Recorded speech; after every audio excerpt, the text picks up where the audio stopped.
সকলোকে আন্তৰিক শুভেচ্ছা জনাই আৰম্ভ কৰিব ওলাইছো স্বৰচিত কবিতা আবৃত্তি। কবিতাৰ শিৰোনাম শেৱালিৰ সুবাস।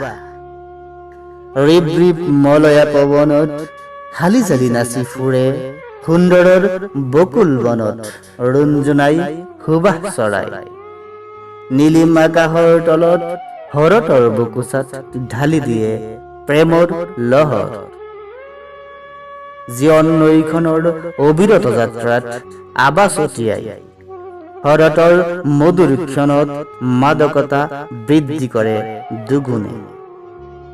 পুৱাৰ আমোল মূল দৃশ্য সেউজ ঘনা দুৱৰিত নিয়ৰৰ টোপালবোৰে কিবা কিবি কৈ যায়, মোহিত কৰে আনকি অভাগিনীকো। অতীতৰ নীলাভি হাতবোৰক উচ্চ আশা বাৰে বৰণীয়া সপোন বিলাই অনুভৱৰ চোতলত জোৱাৰ তোলে অনেক সৃষ্টিমালা নিগৰে। শেৱালি শৰতৰ আজন্ম প্ৰেমিকা, তলসৰাই শেৱালিৰ মৃদু হাঁহিত প্ৰেমিক প্ৰেমিকাই নিবেদন কৰে আলহুৱা প্ৰেম। সৌষ্ঠৱ বসুন্ধৰাত শেৱালিয়ে সিঁচি দিয়ে শুভ্ৰতাৰ দলিচা। ধন্যবাদ।